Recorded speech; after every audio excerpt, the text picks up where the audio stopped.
Hi, my name is Lily, and I am your facilitator for Teachers Anonymous, a support group for teachers. Teachers Anonymous is a program of the Urban Flower Project, a professional development organization for teachers. With Teachers Anonymous, in-service and pre-service teachers can send their questions and concerns, and we will try to answer them here in this safe space. A pre-service teacher submitted today's question. It is, how should I prepare for the Praxis exam? This is a great question, and I imagine many undergraduate students may have some anxiety around this very important test. It is a rite of passage en route to becoming a licensed teacher. Here are some helpful tips. Number one, know what to expect. Start by reviewing the official Praxis study companion for your specific test. It includes test format, content categories, number of questions, and sample questions.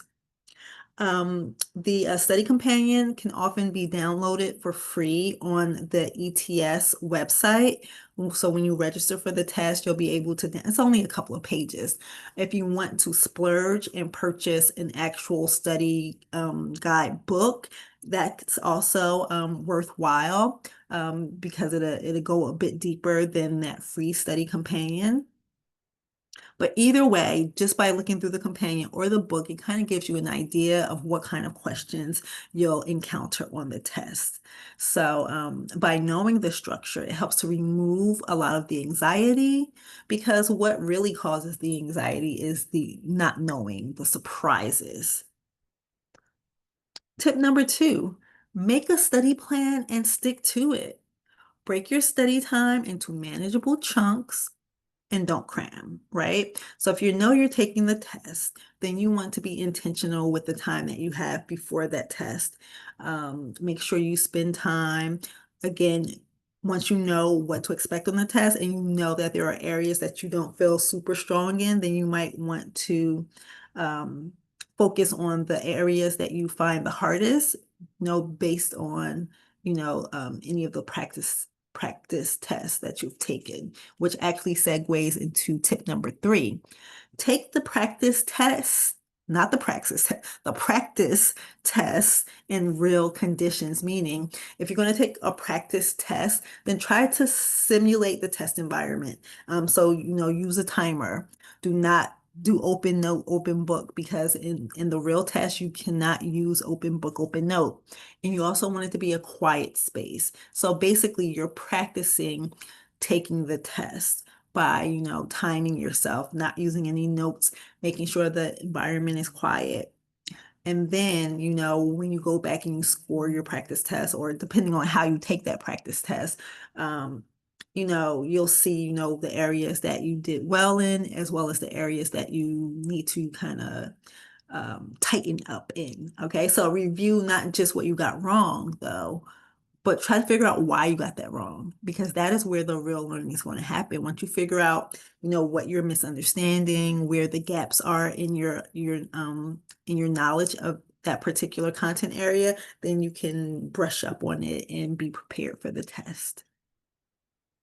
Tip number four, manage test anxiety with mindfulness. Okay, so remember, a lot of anxiety comes from not knowing what's going to be on the test, but also some people in general, they just get anxious around test taking. So you might want to employ some mindfulness to help you get over that anxiety.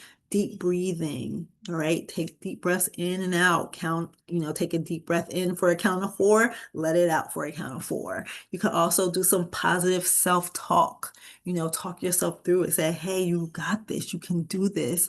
you know, if you encounter a question that's really stressing you out, talk yourself through it and say, you know what, I might not get this one right, and that's okay. You also want to maybe try using some grounding techniques, especially if your anxiety gets, a little wild, and that's doing something as simple as naming five things you see or hear or feel. So if you're feeling very overwhelmed with your anxiety, pause and just start naming the things that you see. That'll kind of bring you back down to reality, right? So if you're in your room and you just say, oh my, I see a clock, I see a television, I see a dresser drawer, I see an iron, I see a closet, or something like that. If you're in the kitchen, I see a sink, I see an oven, I hear the refrigerator. I feel the cold of the freezer air, like something that's going to bring you back down. That way your overwhelm does not get the better of you. While you're in the middle of taking the test, you might not be able to talk aloud, but you can say these things inside your head. What are you seeing? What are you feeling in that moment? I see a computer. I see a scrap of scratch paper they've given me. I see my ID card or something like that. Something that's going to bring you back down. That way you don't get lost in your overwhelm. Again, I want to circle back to the self-talk. Self-talk you can use in many ways, and one way is to, give yourself positive affirmations. I am prepared. I am capable. This test does not define me. I got this. I can do this. I will overcome this. Any type of talking that you can do to yourself to help bring you down from the anxiety, positive talk that you can do to bring yourself down from anxiety is helpful. Tip number 5, prioritize sleep and self-care. Okay, Miss Lily is the queen of self-care. I always want to preach and teach self-care because it is so important for us in the field of education to take care of ourselves. Our jobs are to teach children or students in general, and we can only teach them effectively if we show up as our full selves, if we show up as our healthy selves, if we show up as our resilient selves. And the way to get that to happen is to, really spend time pouring into yourself, leaning into self-care. So the same thing with this Praxis test. You want to lean into self-care. That way you'll be in a good headspace for when it's time for the test. So prioritize sleep. I'm not only talking about the day before the test, I'm talking about the weeks leading up to the test, right? Get solid rest. Don't stay up too late watching TV or scrolling the internets, get plenty of rest. A rested mind is a good mind. A calm body supports a calm mind. You also want to eat well. You want to hydrate yourself. Drink water, lots of water. Take breaks. If you feel like you need to walk away from for a moment, not while you're taking the test, obviously. About, leading up to you taking that test, then you want to take breaks where you can. That way you don't burn yourself out. You don't become overwhelmed. And then our final tip is to trust what you know. You know these things. Sometimes in our overwhelm and our anxiety around tests, our mind gets cloudy, it gets foggy, we can't think straight, but you know so much of this stuff. You've been preparing for this moment, not just with study guides, but with your coursework and your field work as well. You've learned things in your teacher education program. You've learned things by being out in the field, in the classrooms. You know a lot more than you give yourself credit for. Okay, so do not let the fear, the overwhelm, the anxiety around this test to wipe out your mind. You are so much smarter than you give yourself credit for. And you know what? Just because I like you guys, I have one more tip. I'll call this a bonus tip. All right. And this is for when you're actually taking the test.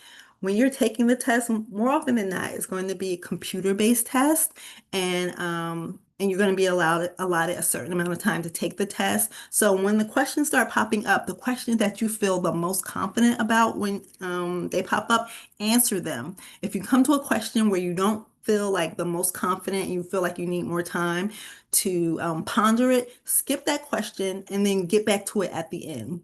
So take the test, answer the questions that you know for a fact, that you feel the most confident, answer them, and then any question that you don't feel super confident about in that moment, skip it because you'll be able to circle back around to it at the end, and then hopefully you'll have a bit more time to kind of think more deeply about that question that challenged you. All right. And so this concludes our time together in today's group. But if you have a question or concern about your practice as a teacher, drop it in the comments below or email me at theurbanflower@aol.com. Yeah, that's right. I still have an AOL email address. Don't judge me. I hope to catch you on the next episode of Teachers Anonymous. Hasta la pasta.